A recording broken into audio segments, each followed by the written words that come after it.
Welcome to day 339 of the Bible 365 challenge. I'm reading from the Thematic Bible reading plan found at BibleStudyTools.com. And if you're interested to read along with me, you can click on the link in the description box and it will bring you to today's program. We're covering Nehemiah chapter 12, chapter 13, and Acts chapter 24. Nehemiah chapter 12. Priests and Levites. These were the priests and Levites who returned with Zerubbabel, son of Shealtiel, and with Joshua, Seraiah, Jeremiah, Ezra, Amariah, Maluk, Hattush, Shechaniah, Rehum, Meremoth, Iddo, Genathon, Abijah, Benjamin, Moadah, Bilgah, Shemaiah, Joarib, Jediah, Salu, Amok, Hilkiah, and Jedaiah. These were the leaders of the priests and the associates in the day of Joshua. The Levites were Jeshua, Binnui, Kadmiel, Sherebiah, Judah, and also Mattaniah, who, together with his associates, was in charge of the songs of thanksgiving. Bakbukia and Uni, their associates, stood opposite them in the services. Joshua was the father of Joachim, Joachim the father of Eliashib, Eliashib the father of Joadah, Joadah the father of Jonathan, and Jonathan the father of Jaddua. In the days of Joachim, these were the heads of the priestly families: of Seraiah's family, Moriah; of Jeremiah's, Hananiah; of Ezra's, Meshullam; of Amariah's, Jehohanan; of Maluk's, Jonathan; of Shechaniah's, Joseph; of Harim's, Adnah; of Meremoth's, Helkai; of Iddo's, Zechariah; of Ginnethon's, Meshullam; of Abijah's, Zikri; of Miniamin's, and of Moadiah's, Piltai; of Bilgah's, Shammah; of Shemaiah's, Jehonathan; of Joarib's, Mattani; of Jediah's, Uzzi; of Salu's, Kalai; of Amok's, Eber; of Hilkiah's, Hashabiah; of Jediah's, Nathaniel. The family heads of the Levites in the days of Eliashib, Joadah, Johanan, and Jaddua, as well as those of the priests, were recorded in the reign of Darius the Persian. The family heads among the descendants of Levi up to the time of Johanan, son of Eliashib, were recorded in the book of the Annals. And the leaders of the Levites were Hashabiah, Sherebiah, Jeshua, son of Kadmiel, and their associates, who stood opposite them to give praise and thanksgiving, one section responding to the other, as prescribed by David the man of God. Mattaniah, Bakbukia, Obadiah, Meshullam, Talmon, and Akub were gatekeepers who guarded the storerooms at the gates. They served in the days of Joachim, son of Joshua, and the son of Jozadah, and in the days of Nehemiah the governor, and of Ezra the priest, the teacher of the law. Dedication of the Wall of Jerusalem.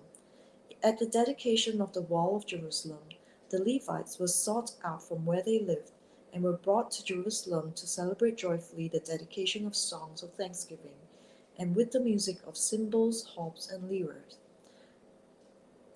The musicians were also brought together from the region around Jerusalem, from the villages of the Netophathites, from Beth Gilgal, and from the area of Geba and Azmaveth. For the musicians had built villages for themselves around Jerusalem.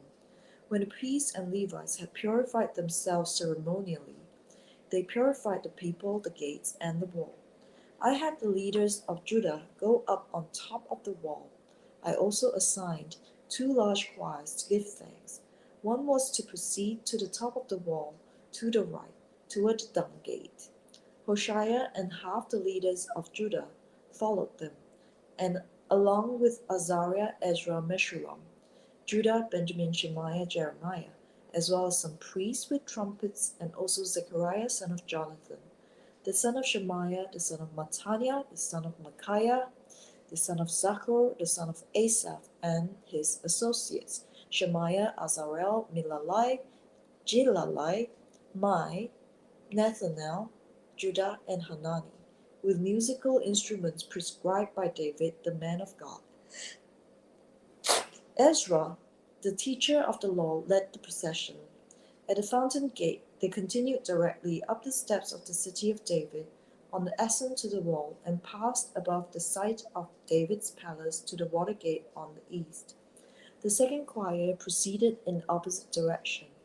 I followed them on top of the wall, together with half the people, past the tower of the ovens to the broad wall, over the gate of Ephraim, the Jeshanah gate, the fish gate, the tower of Hananel, the tower of the 100, as far as the sheep gate.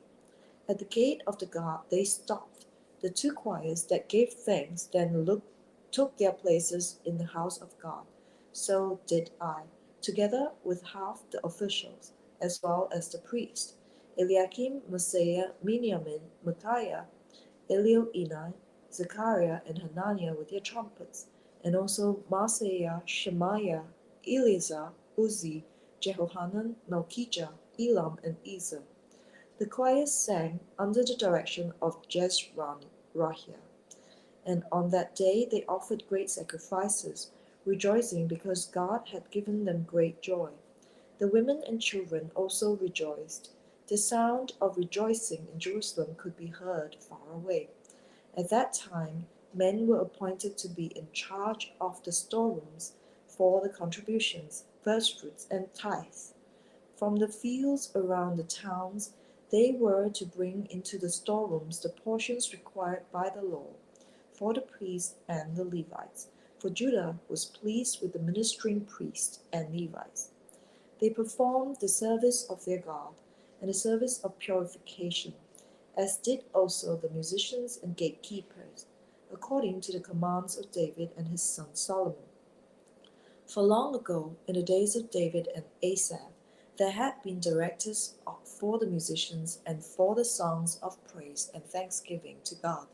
So, in the days of Zerubbabel and of Nehemiah, all Israel contributed the daily portions for the musicians and the gatekeepers. They also set aside the portion for other Levites, and the Levites set aside the portion for the descendants of Aaron. Nehemiah Chapter 13. Nehemiah's final reforms.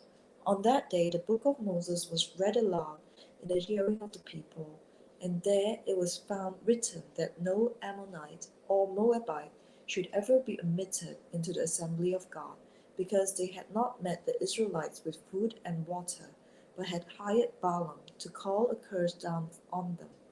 Our God, however, turned the curse into a blessing. When the people heard this law, they excluded from Israel all who were of foreign descent.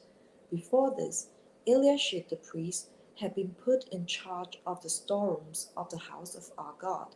He was closely associated with Tobiah, and he had provided him with a large room formerly used to store the grain offerings and incense and temple articles, and also the tithes of grain, new wine, and olive oil prescribed for the Levites, musicians, and gatekeepers, as well as the contributions for the priest. But while all this was going on, I was not in Jerusalem, for in the 32nd year of Artaxerxes, king of Babylon, I had returned to the king. Some time later, I asked his permission and came back to Jerusalem. Here I learned about the evil thing Eliashib had done in providing Tobiah a room in the courts of the house of God. I was greatly displeased and threw all Tobiah's household goods out of the room.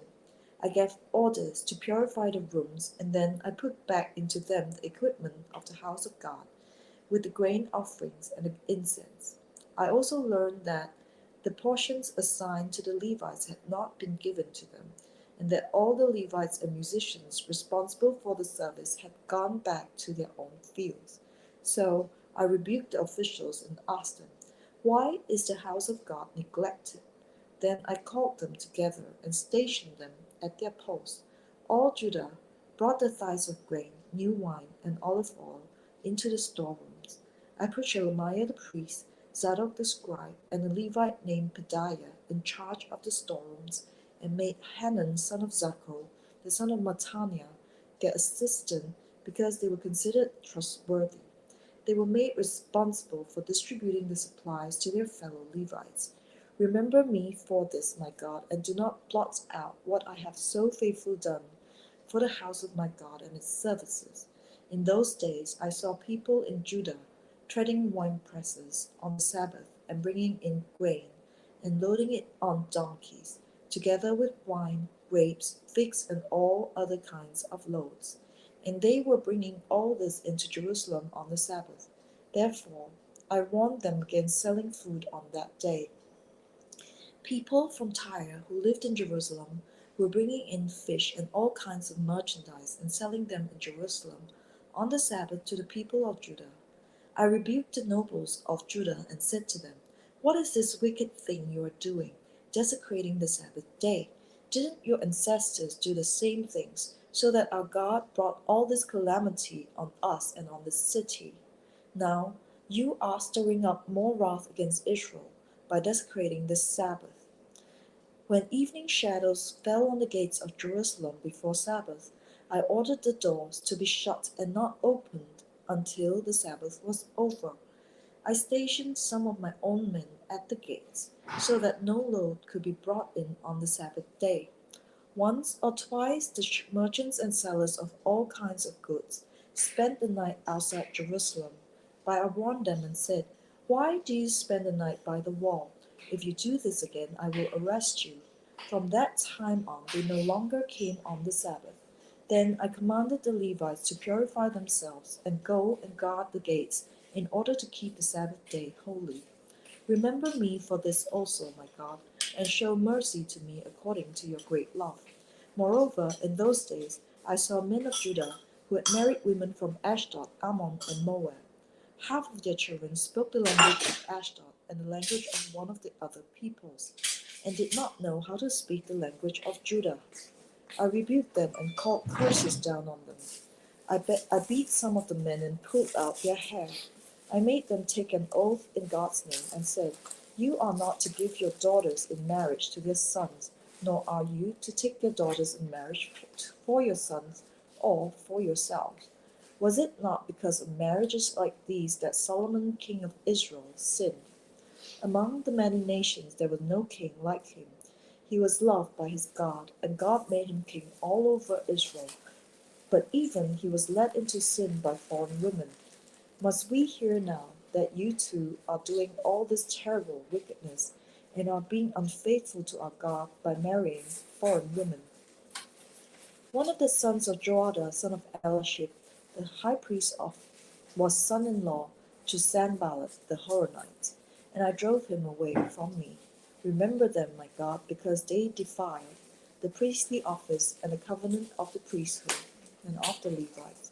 So I purified the priests and the Levites of everything foreign, and assigned them duties, each to his own task. I also made provision for contributions of wood as at designated times, and for the firstfruits. Remember me with my favor, God. Remember me with favor, my God. Acts chapter 24.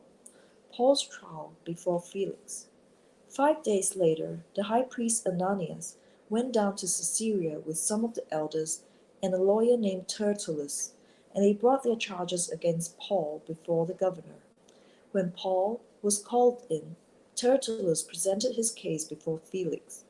"We have enjoyed a long period of peace under you, and your foresight has brought about reforms in this nation. Everywhere and in every way, most excellent Felix, we acknowledge this with profound gratitude. But in order not to weary you further, I would request that you be kind enough to hear us briefly. We have found this man to be a troublemaker, stirring up riots among the Jews all over the world. He is a ringleader of the Nazarene sect and even tried to desecrate the temple, so we seized him. By examining him yourselves, you will be able to learn the truth about all these charges we are bringing against him." The other Jews joined in the accusation, asserting that these things were true.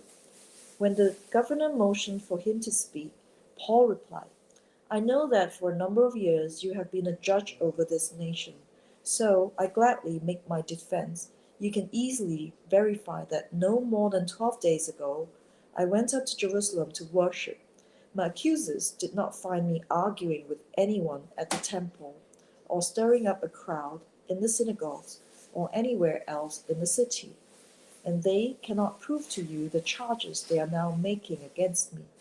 However, I admit that I worship the God of our ancestors as a follower of the way, which they call a sect. I believe everything that is in accordance with the law and that is written in the prophets, and I have the same hope in God as these men themselves have, and there will be a resurrection of both the righteous and the wicked. So I strive always to keep my conscience clear before God and men. After an absence of several years, I came to Jerusalem to bring my people gifts for the poor and to present offerings. I was ceremonially clean when they found me in the temple courts doing this. There was no crowd with me, nor was I involved in any disturbance. But there are some Jews from the province of Asia who ought to be here before you and bring charges if they have anything against me. Or these who are here should state what crime they found in me when I stood before the Sanhedrin, unless it was this one thing I shouted as I stood in their presence. It is concerning the resurrection of the dead that I am on trial before you today. Then Felix, who was well acquainted with the way, adjourned the proceedings. When Lysias the commander comes, he said, I will decide your case. He ordered the centurion to keep Paul in the guard, but to give him some freedom and permit his friends to take care of his needs. Several days later, Felix came with his wife Drusilla, who was Jewish. He sent for Paul and listened to him as he spoke about faith in Christ Jesus. As Paul talked about righteousness, self-control, and the judgment to come, Felix was afraid and said, That's enough for now. You may leave. When I find it convenient, I will send for you. At the same time, he was hoping that Paul would offer him a bribe, so he sent for him frequently and talked with him. When 2 years had passed, Felix was succeeded by Porcius Festus, but because Felix wanted to grant a favor to the Jews, he left Paul in prison. That was day 339 of the Bible 365 challenge. I had just read from the Thematic Bible Reading Plan found at BibleStudyTools.com, Nehemiah Chapter 12, Chapter 13, and Acts Chapter 24. I'll see you on the next day.